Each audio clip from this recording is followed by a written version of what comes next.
So Matiki Mai, with all the stuff we learned yesterday, is basically a vision, which some of you may have heard of how we could change our constitutional arrangements in this country.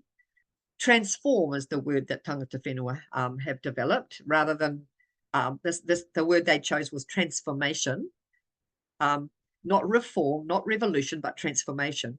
And they engaged with many Māori communities to talk about a collective vision based on he whakaputanga, or he wakaputanga as it is here, and te tiriti and tikanga, which is the base of Te Ao Māori and also a political base. So we've got those things.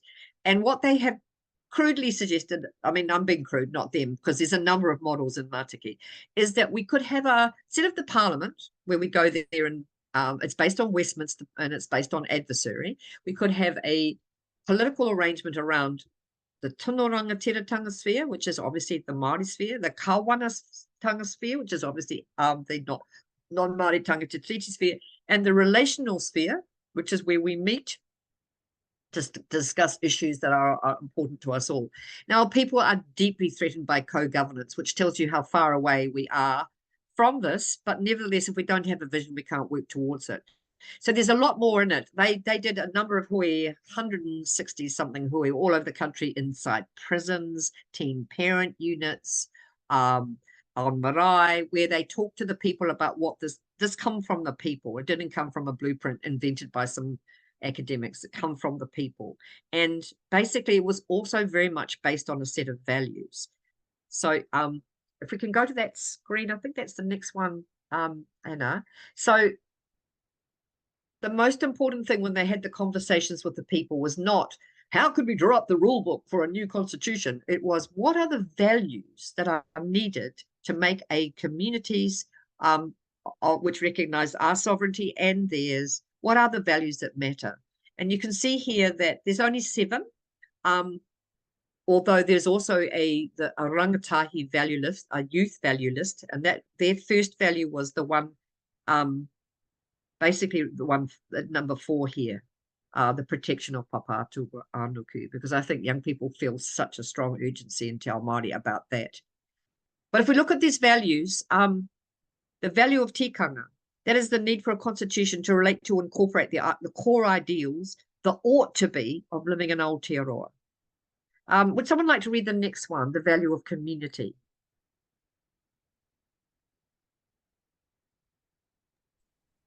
Sure, I'll do that. Great. The value of community.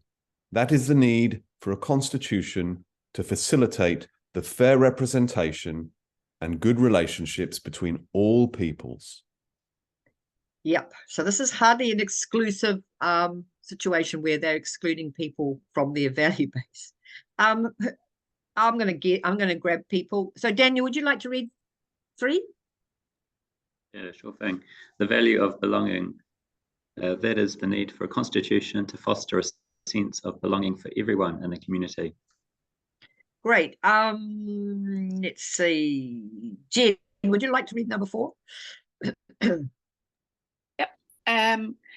So the value of place, that is the need for a constitution to promote relationships with and to ensure the protection of Papa Tuanuku. Awesome. So this is the first 4. They're not an order of importance. They're just key ideas that the process, and you see the picture here, it's very much based on relationships with natural whenua, the lack of separation for the natural world, the sun, the moon, the land, the sea, all in the picture. So these are the first 4, and there's 3 more. So we'll just look at the 3 more. I wonder if I can't see you all, but I'm going to ask our friend from Wanaka if you could read number 5. So I can't. Sorry, I can't see all the names. The value of balance. That Cat. is the need. It's cat. Yep. Meow. No. I remember that one myself. That is the need for a constitution to ensure respect for the authority of rangatiratanga and kawanatanga. Yes. And the different and relational spheres of influence. Yeah. So this is about balance between the sovereign nations that signed Te Tiriti. creating a balance, which we don't have in the parliament now. It's not about numbers of people. It's not about voting once every 3 years and then complaining for the next 3 years about how stupid everything is. It's actually about creating these spheres of influence in balance with each other. This one is one of the ones that apparently in the creation of it, Dr. Moana Jackson was adamant was really important. And I think it's because of the realism about how conflict is normal. So I wondered if I can't sort of see anyone except people who are actually talking, but I'm just trying to find a face. Our Marlborough crew. Is there someone from Marlborough Environment Centre? Would you like to read this one? Yep, kia ora. The value kia ora, Ali. Yes. the value of conciliation, that is the need for a constitution to have an underlying jurisdictional base and a means of a resolution to guarantee a conciliatory and consensual democracy. Right. So when all the co-governance, thank you very much, when all the co-governance people go, it's not democratic. And I think Piers' point about this book, The Dawn of Everything, points out that many democratic ideas have evolved from the contact between the colonizers and indigenous people who actually have methods of participation in decision making that have evolved over time, and having a way to deal with conflict. Every group needs a way to deal with conflict. Instead of pretending we're not going to have conflict, we need to have methodology for dealing with conflict. And this word conciliation, which is like a legal base for resolving what will be a democracy based on the idea that we need consensus, but we also need ways to conciliate with each other, to deal with the normalness of conflict. So I think that one's a great one. It's a hard one, having been a mediator. It's not easy because conflict is something that some cultures deeply fear, would rather hide and then hit each other than actually talk about stuff. So it's quite challenging. But there are some great methodologies in all cultures for dealing with conflict. Number 7. Let's go to Whaingaroa. So Jasmine, would you like to read this one?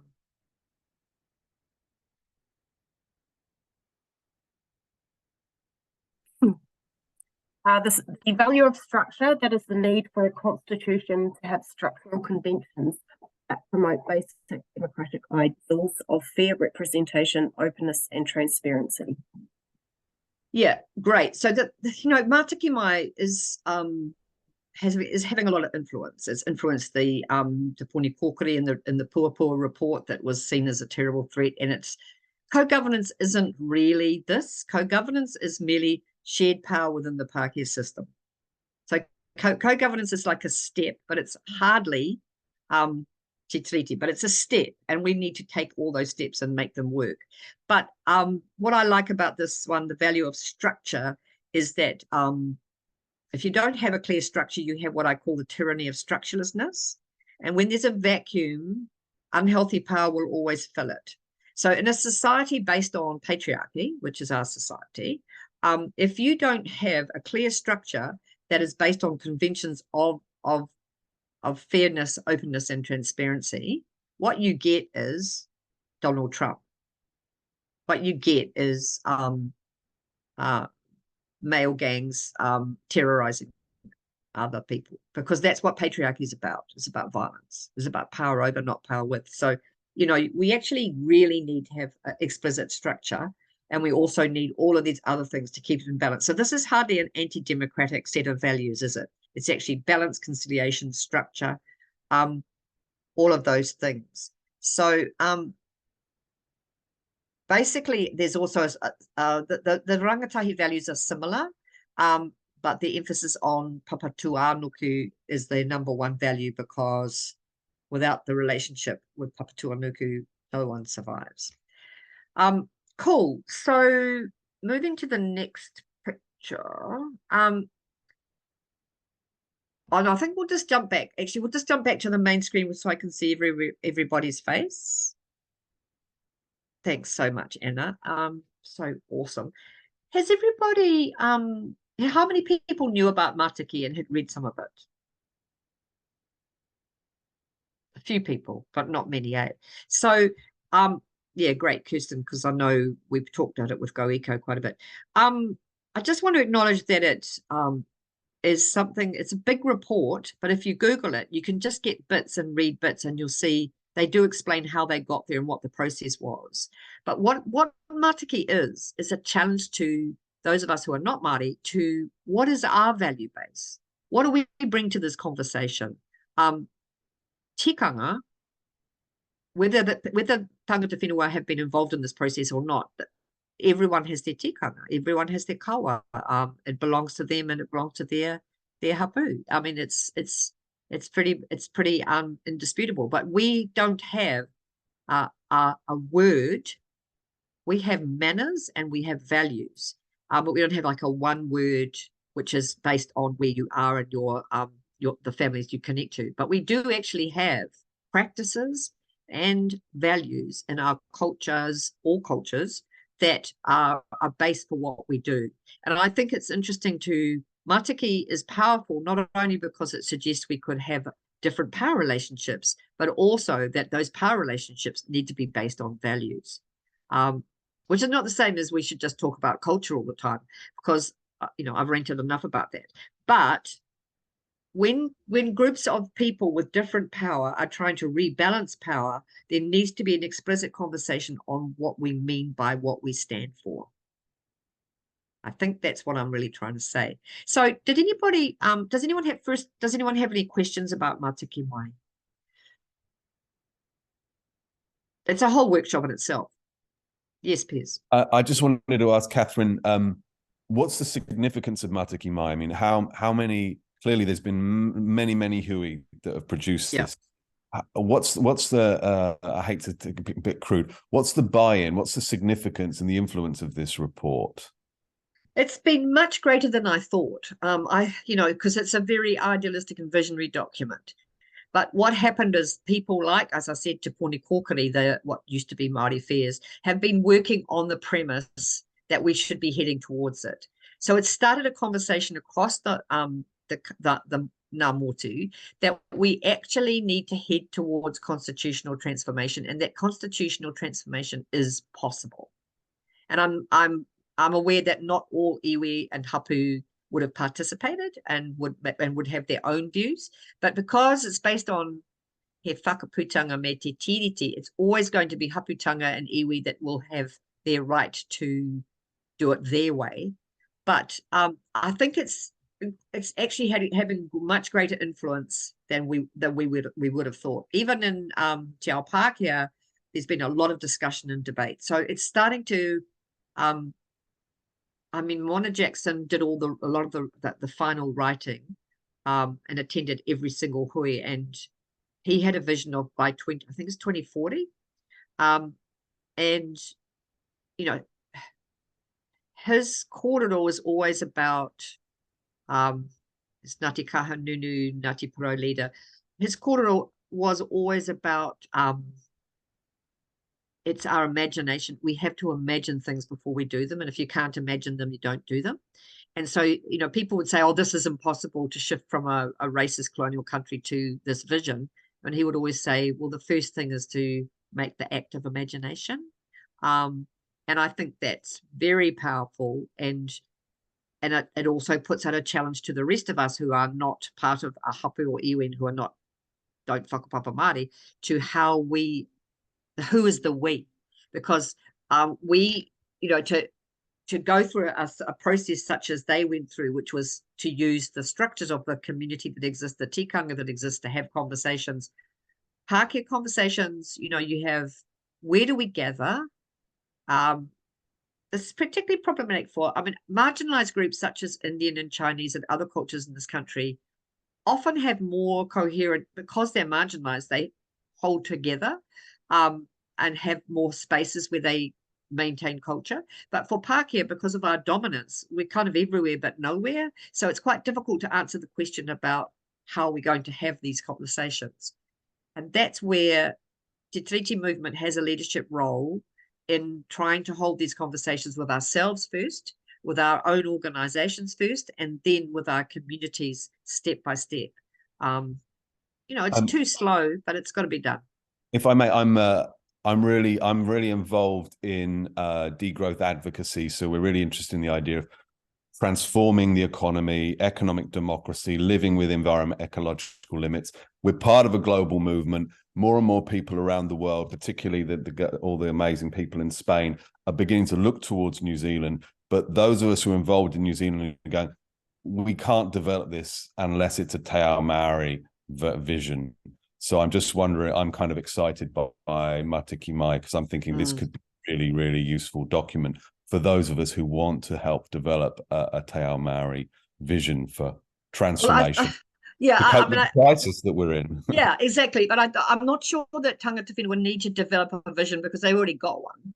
The problem I'm talking about the lessons that people. Yes, the lessons of that vision. Yeah, lessons that others can learn from that for genuine co-governance. Well, I think all the groups like around the world that are doing this stuff need to look at their own Indigenous cultures and go, maybe it's time to follow, not lead.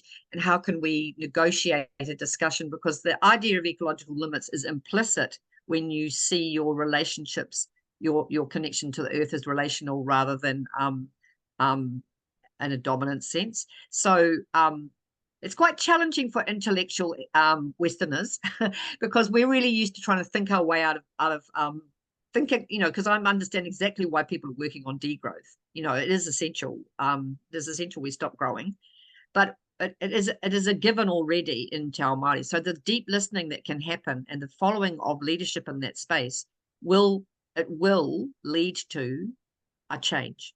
Yeah, I mean, I've got a big grounding in Indigenous environmental knowledge and all of these things, and for a long time I've this is the resource sitting on our doorstep that we need to draw on that can benefit all of us. But myself, my Te Ao Maori and my Te Reo is extremely limited. So that's why I'm excited to hear what your thoughts, your opinion are on this is a potential resource for us to use to develop a degrowth vision for Aotearoa as part of a crisis response strategy.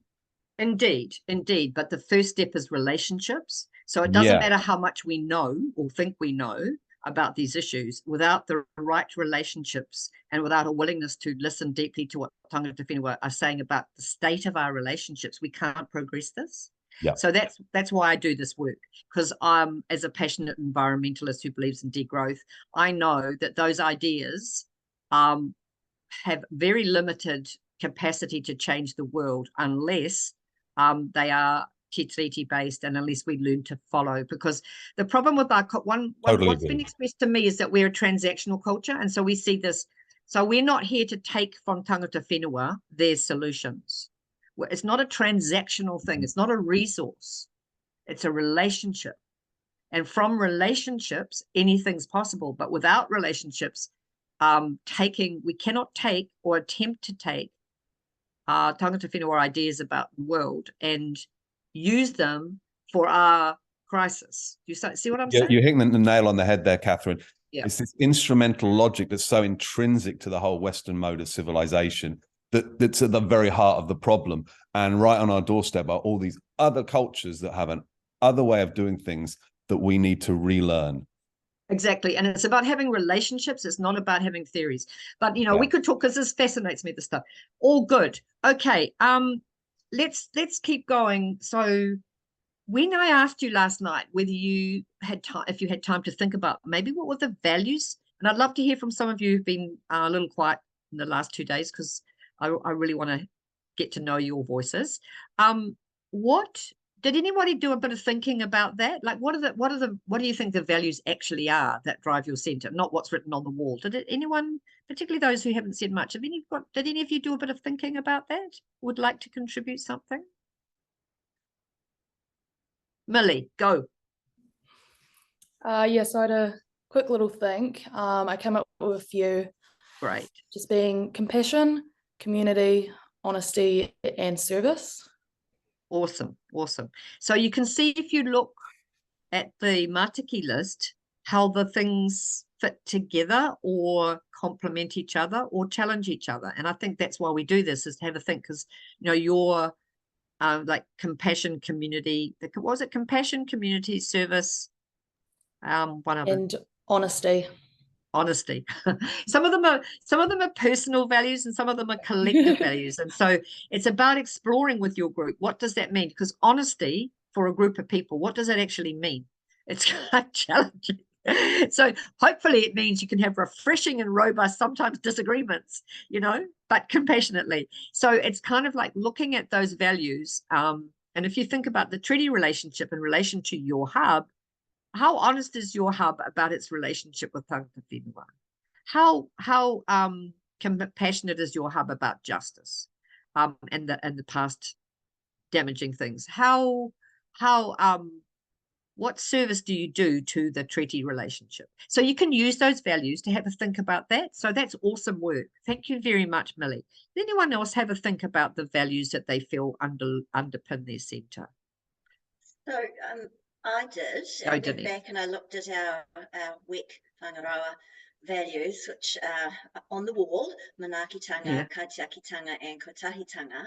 But when I thought, and we really do, when we work on projects, we really do try to engage with our local tangata whenua, but we make mistakes all the time and we bring them in way too late rather than at the start, because I think one of our values is about getting stuff done, taking action. And I think that we get in our own way with that sometimes. I don't know, Jasmine, you might have a view on that as well. Yeah, I agree with that. I also think it's really important who we're getting involved to coordinate projects as well, that they have a really sound understanding of Te Tiriti. Yeah. Yeah. Awesome. I think that's quite important. I love the reflections you've both made, because this is what this process is for. So you can have a bit of a look at yourselves and think, what could we do better? I mean, one of the problems I see with having things like manaakitanga on the wall when you're a bunch of Pākehās is, what are we doing? Are we translating a Māori word into something we can understand if we don't come out of a culture that's based on manaakitanga? What are we doing? And what is the word? So in some ways, I find it easier to relate to what Millie said, because those words have to be translated into having meaningful collective application in relation to Māori. But just having those other words,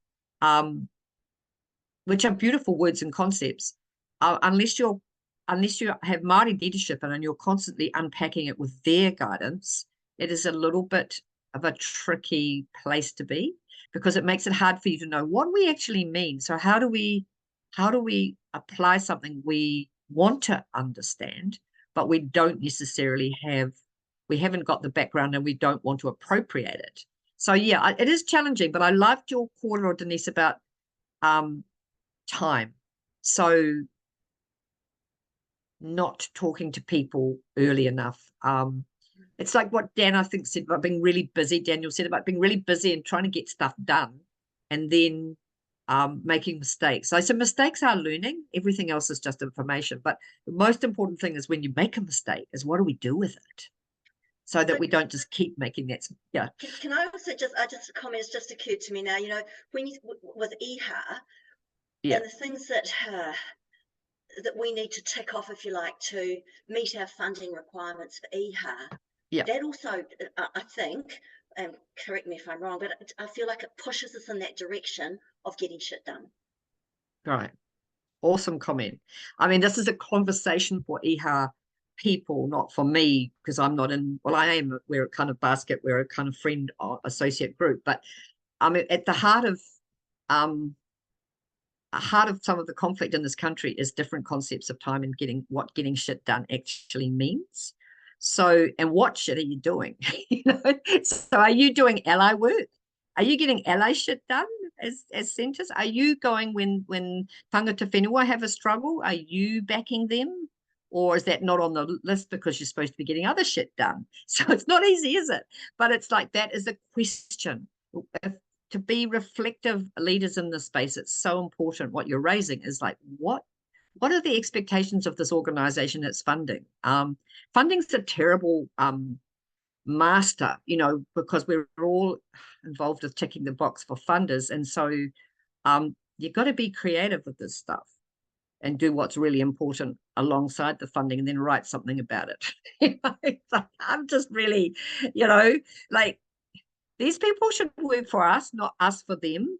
So, you know, we have to be really clear about it. But I think this is a conversation that would be great for EHA and for any of you that are in the National EHA group to note that point that has just been made about the tension between honouring Te Tiriti and building relationships in appropriate ways and fulfilling the get shit done as fast as possible pressure. So I think that's a conversation that needs to be had in the EHA, which is great. Thank you for naming that. Coming back to another point someone made too, it's you know, it's really, really important that we don't kind of constantly ask hapu and iwi to be in relationship with each of us, let alone our centres, because they got, I mean, I don't know whether you'd agree, Joanne and Henny, but can't have a relationship with every bloody group in your rohe. And there are, because the treaties with the Crown and the rangatira, it's dealing with the Crown and dealing with the District Council.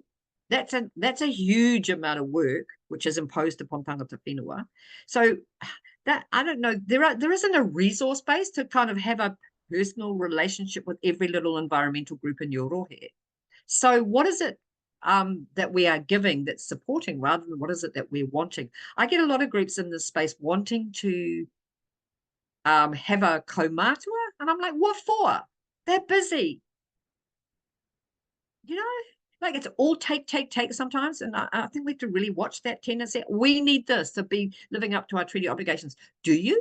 Okay. So what are you giving to relationship rather than what are you wanting for yourselves, for your group? So your group looks good. So these are really challenging conversations we have to have with each other, because there is simply not, sometimes relationships evolve naturally and then that's a beautiful thing.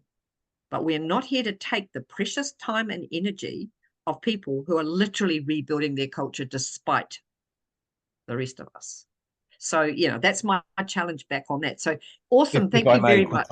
I think us having our own kaumatua thing, it's the idea that, oh, well, we'll bring in a Maori person and they'll answer the questions for us. They can do the work for us. I think you've made a really profound point there, Catherine. I'm like, I really want to build collaborative relationships, but I recognize the challenges in doing so. And I recognize that so often, as I say, coming back to the point about cultural performance, the burden that can be put on our Maori colleagues because they're Maori, it really worries me. Oh, Māori teachers go through, they have to be the safe place for all the Māori students, and they have to deal with everyone else thinking they're the expert. So it's highly problematic. And we have to develop a sensitivity to our own behavior. So rather than focusing on how can we get these relationships, we have to first do the internal assessment about what are we prepared to give. Like sometimes I tell people, just give money. Like just give money to projects. Like there's some amazing tangata whenua projects on the environment. Just support them and give money. You know, that'll be useful. I mean, I don't know if you've got a thought on that, Joanne, but it's like, you know, because it's just like sometimes just get out of the way and give money.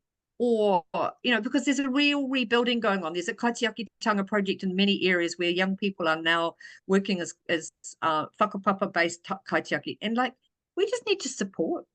Like, you know, and also ask like what is needed, perhaps, like yes, what do you need? If you are doing something, can we bring kai? Can we like practical things, yes, as simple as you talked about the biscuits earlier at court, you know, yeah, or just show up with something or ask what they need, as opposed to go with what you want.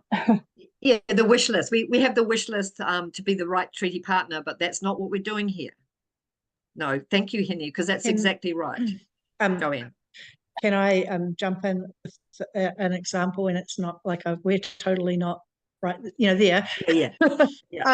But I feel like some of the work that we do, we're doing in collaboration with or alongside or in support of a local iwi, local rangitani, and a hapu collective on the other side of the ranges, and so indirect work with them. And I feel that like I don't always want to ask their opinion, but actually we are invited to do that work. You know, we've gone to a meeting or we've done something and they've seen our knowledge or our experience or our skill in a particular area that they don't feel that you know, their ideas weren't quite as on point, and they're like, shit, you guys know something, can you help us lead this part of what we're doing? And they're, you know, almost relying on us. So I feel like that's really positive, but I also feel like we could be doing better at doing some more of that support. Or how do we then enable them back to actually take that space back? Like, you know, why don't they know that stuff? You know, can we help them to know that for themselves so that they can lead that themselves? So, you know, maybe they don't want that, but that's well, I think that Henny just pointed it out, like, find out what's needed.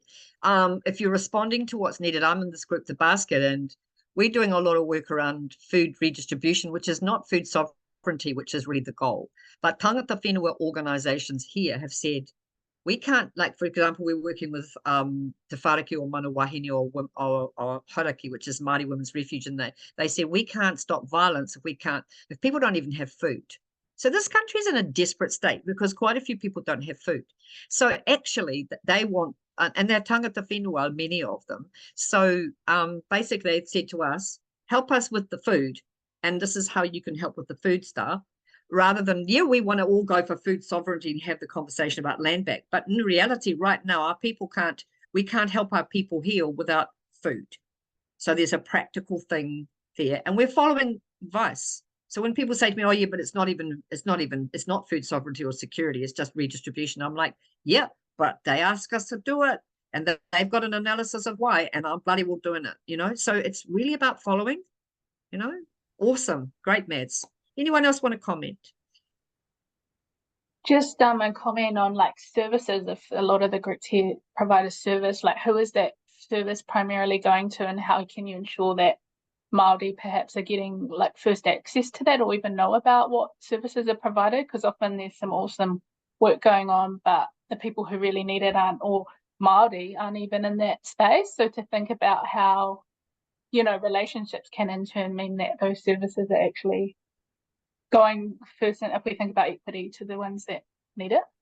Awesome. So you look at all your projects with that lens. That's what I'd be hoping you could do. So thank you, Henny. I mean, you've got a person here, or several, who have lived experience and who have a deep understanding of being between environmentalists and their own, and what the needs, what the relationships could be. So we just need to listen, and rather than try and make ourselves look like we're great cultural beings, let's focus on how can we practically, because a lot of your work's super practical, how can we be practically prioritizing being an ally, if that's what our hub wants to be, or can be, and is that what tangata whenua need from us? You know, like Mads is asking all those questions about the projects, they're all the right questions. You just ask yourselves, who wanted this to happen? How can we make it happen in a way that's useful? And how can we learn to be guided by others, which is quite a big challenge for some of us. Awesome, great conversation. Because we've only got till 11. Something. So I just wonder if, like, I know every rohe that I know of has a tai whenua or a runanga. They have an iwi organisation. And so I just wonder if the other hubs have a relationship with that organisation, because if you didn't, then that would be the first place I'd go to. And when you're doing different projects, there will always be a mana whenua that will be connected to the whenua. So there's always going to be people that you're going to need to talk with. The other thing I just wanted to say anyway, so that seems to me a logical way to be able to start a relationship with the local iwi, is just to go to the runanga, the tai whenua, and they would be very, very welcoming. They would love to, you know, because a lot of the environmental and te ao Māori aspects, they connect, you know, they're online anyway. Yeah, exactly. But the other thing I was going to say with time, and so we do a lot of stuff with, you know, council, regional or district are always wanting Māori to to, you know, look at these resource consents and, you know, just do whatever, cultural impact assessment, or they need to have that, you know, that relationship with Māori. The thing with Māori is that we have a very low capacity of people. And so the same people will get, contacted and used over and over and over again, and then burnout. So a lot of burnout does happen. But the other thing for me with Māori is that we have a very different concept of time from the Western world. So for us, time is not like tick-tock on the clock, if you can understand what I mean. The time it takes is the time that it takes to consult with and talk to your hapu, your kaumātua, and whoever else needs to be talked to, needs to have things explained so that they understand. And that takes a way different time than it does for a Western deadline. It's way longer. And so that's something I think that people like in council, they need to, and they are starting to become aware, and they're starting to understand that, oh no, this isn't going to take by the 10th of June. Yeah. It's going to be a lot longer. And they're actually coming around, we're kind of meeting halfway, which is cool. Yeah. Kia ora. Thank you so much for your wisdom, Jo. It's so important for us to understand these things so that I think the time one's really not just for councils but for community groups in Pākehā and non-Māori world is so important for us to understand, because if you think about why there's a different view of time, it's because one culture is working to ensure that the collective is involved in it, and the other one is just following a hierarchical chain of command, tick the box. So, getting things done through council processes, you go tick, tick, tick, tick, tick up the line. And it still sometimes seems to take ages. But what Jo's just described is the need for all of the people who are affected, which is the whole group, because it's a collective, need to have access to the information and have their thoughts recognised and their wisdom. If you're talking about kaumātua and kuia, the value of elders in some cultures is enormous. And as an older person in my society, I don't necessarily get that vibe from my own people. Go to the marae and everyone's looking at my white hair and treating me like, I matter. It's hilarious, actually. But as you said, Jo, it's all a negotiation, but we need to take into account what that different timeframes mean and what they're for, because of who's involved. Awesome. Thank you so much. I just really appreciate that people can get to hear each other's experience around this, because we do need to modify Western expectations and assumptions of what a relationship is, because a relationship isn't just a one-to-one. A relationship is understanding the collective. So in my area, the basket, I had a long-term relationship with a member of basically is equivalent of a runanga in Hauraki. And before she died, she said to me, I need you to keep doing this work of educating environmental groups in the rohe about Te Tiriti. And then she passed me on to someone else. So she passed me on to the young man who now coordinates their education. And he and I working together, our basket group does treaty education for environmental groups under his guidance on behalf of his people. So, that was, it's not simple. So, the relationships here are tense because some of the people who lead the treaty settlements in this district are very pro-mining, and I'm known to be an anti-miner for 40 years. So, but we still see each other at tangi, we still see each other, and we still respect each other. And I recognize, though we have a different view of that they are part of their collective will address that issue with them. It's not my issue to tell Māoris how to view the environment. And these are, about something like mining, which is a passion of mine. And I have plenty of allies within tangata whenua who feel that Papatūānuku should never be mined. But I also have to respect the fact that we stole and destroyed their local economy here, as I described yesterday. And so people who are trying to rebuild that economy within the system, will use the system's tools to try to do that, even if I don't agree. It's challenging. You have to look at Te Tiriti and link it to modern relationships. What we need to do now, though, because we're into the last 45 minutes, is I want you to go into groups that Anna will send you to, and I want you to have a talk with each other about 4 things, which will be up on the screen, which is what could our Enviro Hub do to strengthen treaty relationships in terms of 4 things. What attitudes need to be addressed? What relationships need to be developed? So attitudes, relationships, resources, budgets, and time is a resource, and structures, power structures? Is there some changes that your power structures need to make? There may not be. So what I'd like you to do now is to go into, I'm going to give you 15 minutes. And if you can spend that 15 minutes talking about what do we need to change in your groups around those 4 things. So just accept the invitation and help your friends. So just before we run away, what do we need to change in relationship to what we can do better? Is that? Yes. Yes.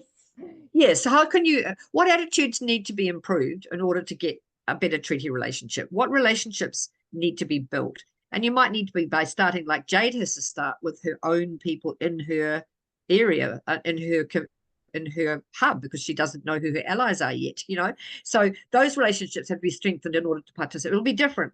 What resources should you be putting into this? What more resources, if you're already putting some resource into it? And is there, the power structure?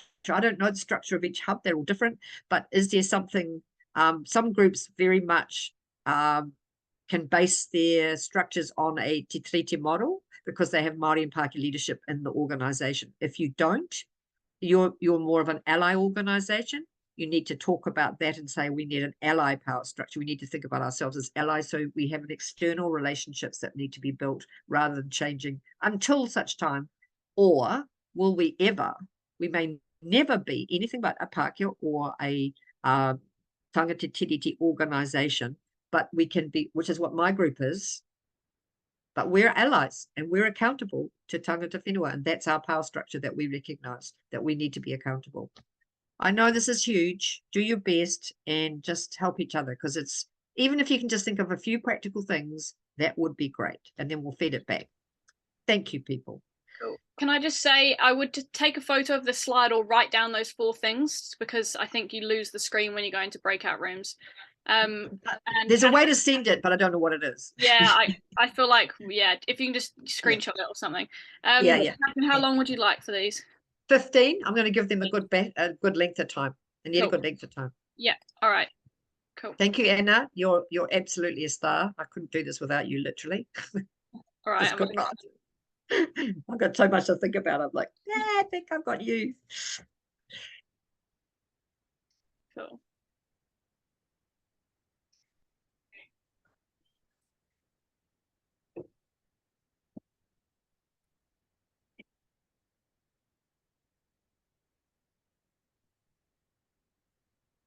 Sweet. I think that should be everyone in a group. I'm just going to jump. Right. Yeah. How are you going, Hene? How's baby? It's asleep. This is I'm going to find. Oh, stop that. For me, this is great. 10:34. Holy hell, we're going to have to speed date this little exercise. And I'm now seeing faces I couldn't see before, which is really good. And I realized Dan from Kaipaitaki, I haven't even heard your voice. So I'm going to start with you. What group were you in, Dan?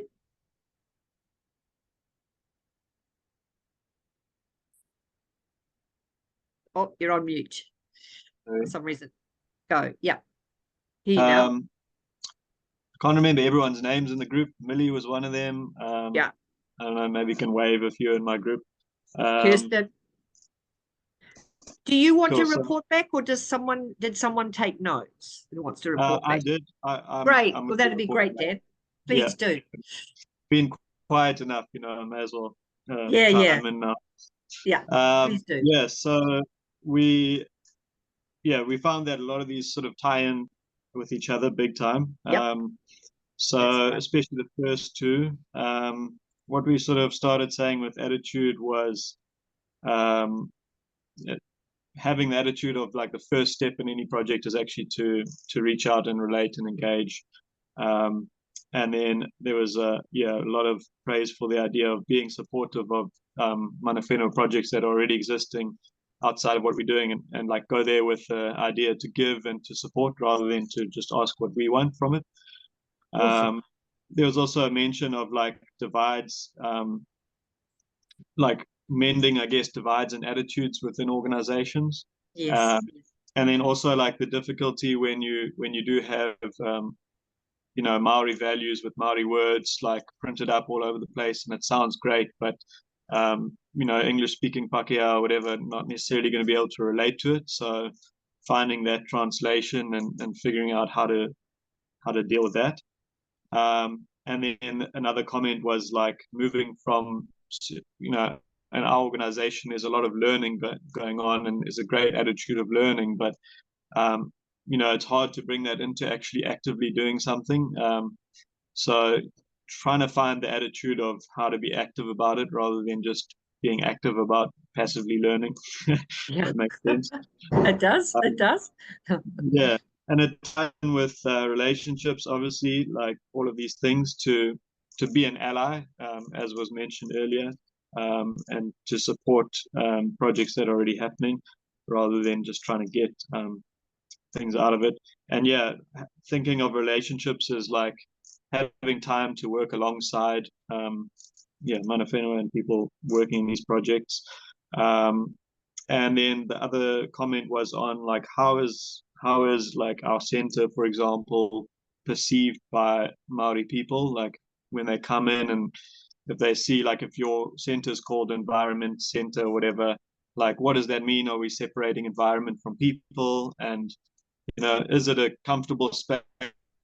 Is it like, is it jarring to someone who's, you know, Maori? Like, does it actually not fit in with their worldview? Is it clashing? Is it controversial? And or is it actually a good space that's well representing?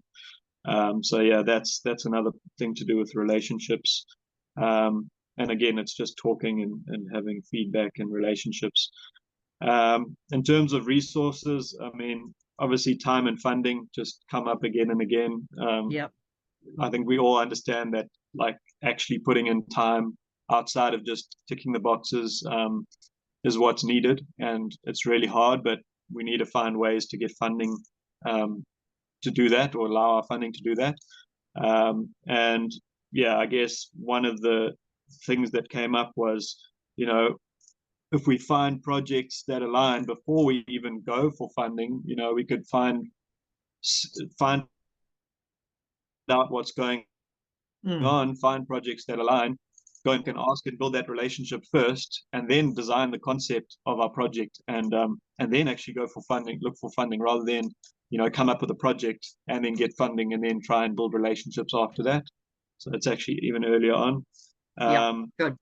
We didn't have much time for power structures, but yeah, I guess one of my comments, and I don't know if it fits in here or how it fits in here, but you know, one thought during COVID, like, you know, we were very much in line with, you know, whatever Auckland Council was saying about it, and you know, there was a lot of good reason for that, and yeah, there was also a lot of like strong anti, like the messaging was quite opposite from what I could tell from a lot of the Maori perspectives, and I don't think we really took that into account at all in our messaging or our communications or in our decisions.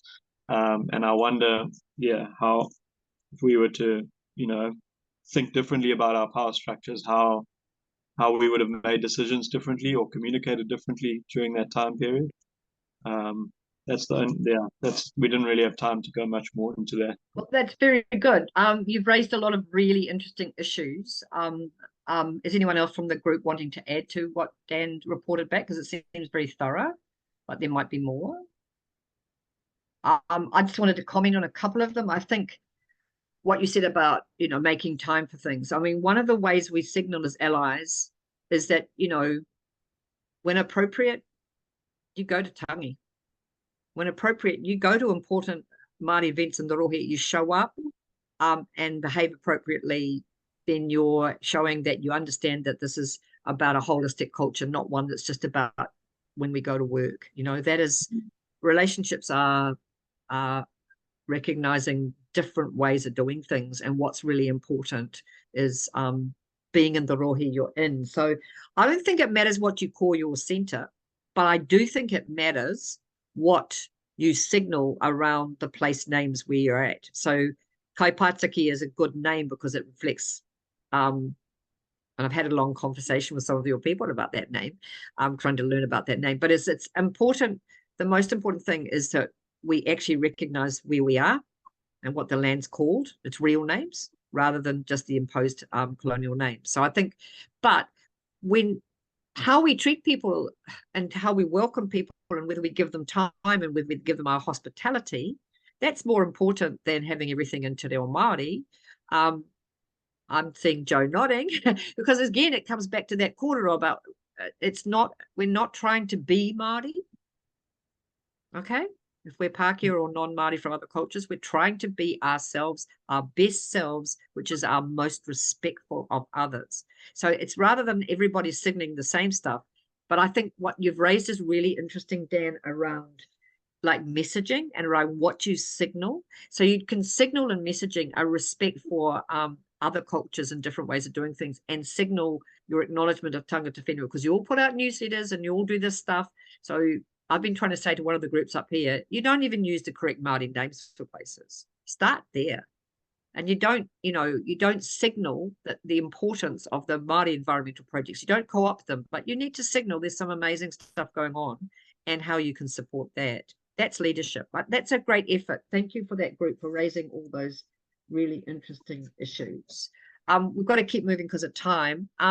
So Holly from the South, which group were you in, my friend? I was in Daniel's group. Oh, great. So you did. Okay, so I can't make you report back, can I? Damn it. I'll start to get that. Okay, let's jump to Brittany. What group were you in, Brittany?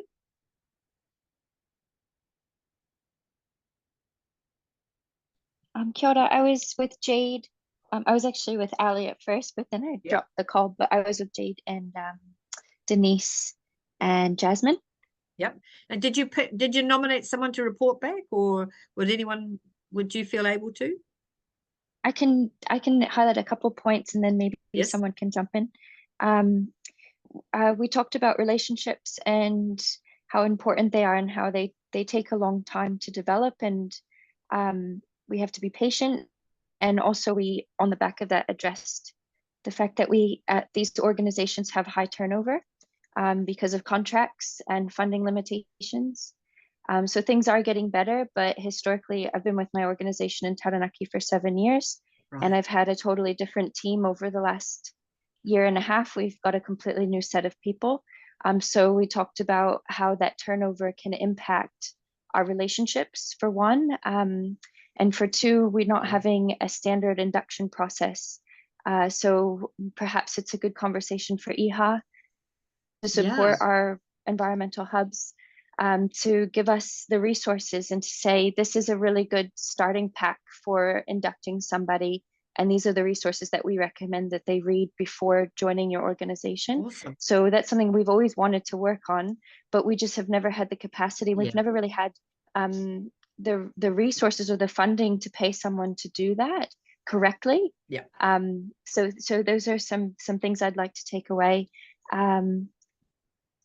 What else? And Jade made a really good comment about not being afraid to make mistakes and having a safe space and potentially being more connected amongst ourselves to support each other, because it's very easy to step on someone's toes without even knowing it or meaning to, because of our ignorance. And it's, and none of us want to do that, and we'll take the right actions to avoid it. But we also have to forgive ourselves a little bit, and we are trying. People are trying. Wow, that's really great. I love the idea of maybe some guidance from IHA around induction processes. Obviously, the content would be flexible and different rohe, but the process that people, because of the turnover, people do need to keep inducting people into the kaupapa, and especially this particular aspect of the kaupapa, because they won't necessarily have it. So that's a great point. I love the point also, Brittany, about mistakes, the conversation you had about mistakes. One of the things I notice about some people is when we make mistakes in terms of being offensive in terms of cultural issues or tikanga or treaty issues, is a tendency to then withdraw and just go, oh, well, that's like, I made a mistake. I just want to hide, and I'm not going to go to this, or I'm not going to do this. And in fact, mistakes are so important. And the real value that my tangata whenua friends say to me about that people they've known, some of us they've known us for a long time, is tenacity, the willingness to keep going. make mistakes, apologize, stand up and apologize. I've had to stand up and apologize for cultural mistakes in the parliament. One of the most embarrassing. Some of, yeah, I mean, I have really made mistakes in my life, and I've really tried to use those mistakes to learn to not just be a good apologizer, because that can be a bit of a trap, but to actually keep going, to actually own what we do and keep going rather than withdraw to the comfort zone. I'm trying to write a book at the moment, which is for Pākehā and other, particularly for Pākehā, about this, called Discomfort, My Teacher, because it's a series of essays, because I think we need to be comfortable to be uncomfortable. And yeah, reflecting on, you know, I have many glorious and terrible mistakes, but, you know, just keep going. So great. Anyone else from Brittany's group want to add to that kōrero? Jasmine. Yeah, just at the start of the conversation that Brittany might have missed was the hierarchy that happens with the committee and the staff, and a committee creating all of these strategic goals and not involving the staff in that conversation. And then the staff are just presented with, these are all of your strategic goals, and you must now implement them. But it's really hard to try and align with those goals if you haven't been part of the conversation. Kia ora. I think it's a really good reflection, both on a specific structural problem, but also on the whole country. You know, like, people don't relate because we don't have Mātiki Mai or participatory democracy. People can't relate to what's going on, which is imposed from above. It's not how humans actually get to own what they do. And so for me, it's like, what you've said is so important, because if you wanting people to move on this kaupapa, they must be involved. They can't just be told you must honour te tiriti in your work. They don't know what that means, and also they don't have the opportunity to have a conversation about why. So I really think what you've made is a really important point about why hierarchies aren't very successful like that, you know, because we need people to participate in their own creation of the kaupapa for their organisation. It needs to be like when Jo was describing the pains that are taken to involve people in her and many other hapu and iwi. It's for a reason. It's because that deep understanding that through collective we will get the best outcome for all, rather than just thinking that some people can have the ideas and other people can carry them out. It's not actually, it's not great. Awesome, great points. Just going to have a look and see. We've got a couple more groups. So we had 2. How many groups were there? Anna, 3 or 4? 4. So Ellie, were you in a group? Yes. Who were you with? Were you in a we lost Brittany, but I had Daniel and Jennifer in ours. Yes. So obviously there's a bit of overlap with what's been already said, but in addition to that, in terms of attitudes, I know personally from up down here, there's definitely a willingness, but then there's also that lack of understanding or knowing where to start, and we're quite grateful to IHA for providing us the space to reflect on that, but also as a part of the process, but also to provide these opportunities such as the training today to be able to. So that has been so valuable, and that bounces straight through between relationships and resources as well, in terms of obviously time and people power in a lot of cases is that time limiting resource. For us, I think we were discussing just that we do identify the need to prioritize, but also to incorporate it into the daily, like that then automatically prioritizes, it builds those relationships organically. And yeah, but I think that the main thing is yes, time is a resource, people power is a resource, but maybe somewhere in that process, if we can prioritize how to be a better ally, prioritize and incorporate into our dailies better, but identify that we'd be able to naturally incorporate that better in the limited resources that we do have. But then also allowing organizations like IHA to help drive some of that, or to provide this collective power to create those resources collectively, and taking that pressure off everyone as well to make it to pave the way. Kia ora, because it operates at both levels, doesn't it? At both your daily level and at the IHA national level. But I think what you said is really important, because some of the groups I work with came on this kaupapa outside, not the environment movement, but the teachers union. I did a huge amount of work with them last year. They, with every staff meeting now, a lot of people are having with their local staff meetings, just having an agenda item that isn't just a token agenda item, but is a discussion. How are we doing on this? Is there anything that's happening? Just put it on your agenda and go, okay, what's the treaty priorities? How are we progressing them? Like, it doesn't have to turn into a 5-hour discussion, but just to keep it in front of people. It really helps sometimes if you're in a more isolated situation from lots of other groups, is that sense of someone being a bit of a champ. If someone's a champion, if someone gets more confident around this kaupapa, like Jade is obviously going to have to be in Wanganui. But you'll find others. It's just that champ thing. It does help having somebody who's willing to stand up and say, no, we need to really talk about this, and we've forgotten this, and let's do a bit more of that. So that's awesome. Joe, what group were you with? Piers, he's our speaker. Is he now? Awesome. Do I have to be? Yeah, you do. You do, but yeah, I'm going to give you a gender discussion later, you peoples. No, go Piers. I want to hear. I invite members of my group. So I was with Joe and Mads and Anna.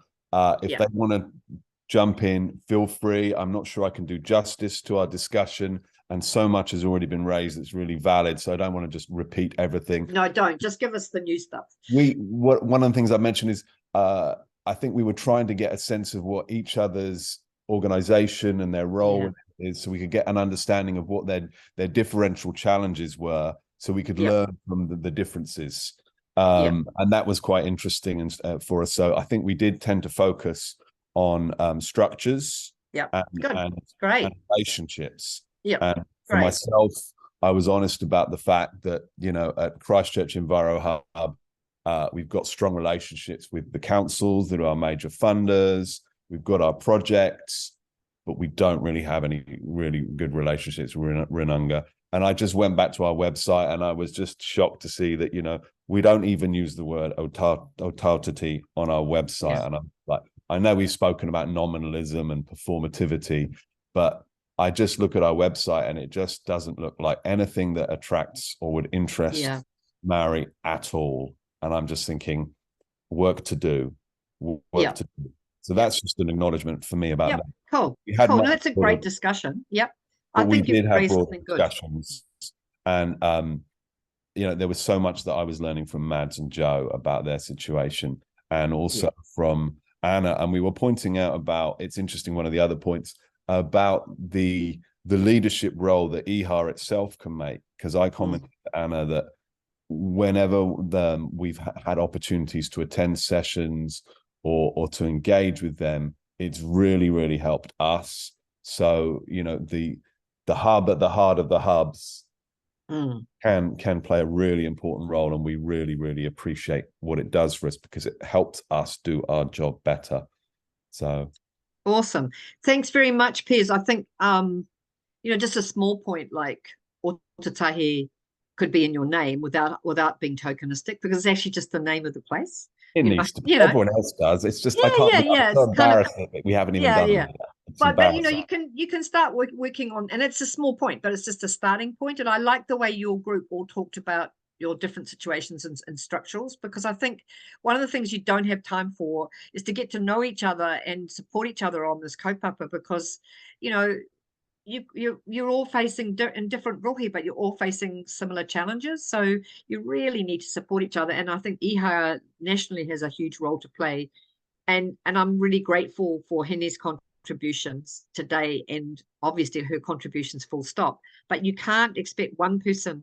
You also need those local relationships. And I'm sure that Hene has said that to you as well. Okay, so we're getting there. I'm just trying to think. Is there anybody left whose group hasn't reported? Were you all in a group? Have we covered everybody? Looks like we have. So that's really, really awesome. We're now down to like the 4 minutes to go. Can't believe that. I would like to spend the rest of the day with you all and have a nice lunch and then lie down and then someone sings something. But no, onward. So what I'd like to do is go back to the screen, Anna, because I want to talk to you about resources for more learning. And Denise has to go. Best of luck, Denise. Kia kaha. So this is just a little analogy from Dr. Anne Milne, who is, she lives in Bluff now, but she's most amazing. And her daughter, Kerry Ann Milne, is they're amazing educators who are both from Southern Iwi and Northern Iwi. Anne's actually a Pākehā married into a Māori whānau, putting Māori curtains on an otherwise Pākehā house. Are you after window dressing or structural change? So I think that's a good discussion that you need to have with your groups. The next slide, I think, is a quote from the greatest person I probably have ever worked with and had privilege to meet, Mona Jackson. And so I often say that being courageous or being brave is just a deep breath you take before you start something difficult. And I think many of you are thinking about the challenges for shifting your hubs in a Tiriti direction. So take that deep breath and listen to anything he's got to say, because he's got some beautiful podcasts around Tiriti. The resource list. So this is the resource list, which is a lot about going to websites. So you've got my young friend in the basket, Helena, created a website called Check Your Pākehā Privilege, for those of you of us who are Pākehā. The basket website's got some resources on it. There's a great article on Pepeha for Pākehā, which is a good reminder. The Treaty Resource Centre has resources for education, great resources. They're all available. They're all free. This will be emailed to you. Yeah. So don't worry about writing it down. Also, Moana's speeches, I really recommend those. Once We're Gardeners is a great speech by Moana Jackson. So I threw in Ramani Stewart, who's the whale rider. I don't know if you know who she is. She's in a book called Nuku, but she's also the first woman in the world, Indigenous woman, to have a whale named after her. And she's from Ngāti Awa in the Bay of Plenty, but she lives in Okarito, except she's always around the world and the country working on issues around whales. But she's just an inspiring example of people who rode their first whale at the age of 10. And she said, I didn't think there was anything odd about it. Like, this is what it is to be Māori, you know. It's really different. It's amazing. There's also another list that I created last night in response to some questions, and Anna's just listing that she's going to send that plus the feedback form. And I created a list in response to some of the comments. So there's a resource for migrants. Somebody mentioned that, so I've got that on the list that you'll receive. There's some stuff on the land wars. I didn't put links in because it just takes me hours to create links. I'm not good at links, but if you Google every single one of the things that I put on, you'll find them. So please use that new list that's coming as well as this one, and just dip in and out to sustain your passion, to sustain your fire, and to share with your groups. So thank you for that. Anna, can we go back to the main group now? We've reached the last minute, I regretfully say. Thank you so much for participating. I hope that it's been a good refresher, and also, as some people have said, new information as well. I hope that you've got some things you feel you can take back to your group without feeling too overwhelmed or paralyzed by the scale of the work. We need to just take steps rather than go, oh, it's too big, it's too big. I want to particularly mihi to the tangata whenua present, Tina Korua,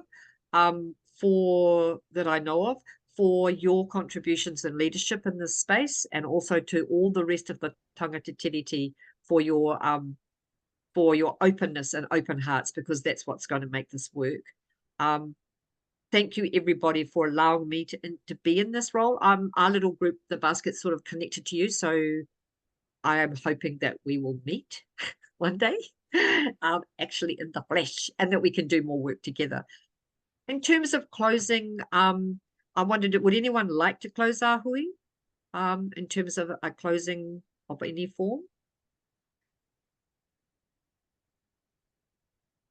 I will do it if they don't, but this is one of the challenges that I'm putting to us, is that more than just tangata whenua need to be able to help, but sometimes it's time to not do it. So it's just always about increasing our sensitivity and awareness to what's appropriate, which is not something some of us were raised with. We just close the meeting, walk out the door, but that's not what we're doing. So I will close, I think, with two things. This is just another bit from that poem. Let us navigate today with the long view. Let us have a 150-year-long strategic plan. Be the ones who invest in the technology that prepares us for the unexpected, who designs the tramways, who add value to the milk, who add milk to the diet of the next generation, stretching beyond the short term and the self-interest. Let us plant trees with strong roots in anticipation of those brewing storms on the changing climate of the far horizon, so that the land holds and the people prosper when it hits our shores. This is a saying from my Irish ancestry, which I would like to give to you to say farewell. Deep peace of the running wave to you. Deep peace of the flowing air to you. Deep peace of the moon and stars to you. Moon and stars shine their light upon you. Deep peace of the quiet earth to you. Deep peace of the lights of the world to you. Go the Irish. Right. Thank you so much, everybody. Ngā nui kia koutou, and have a great rest of the day. And I've really loved meeting you all, and just let's keep doing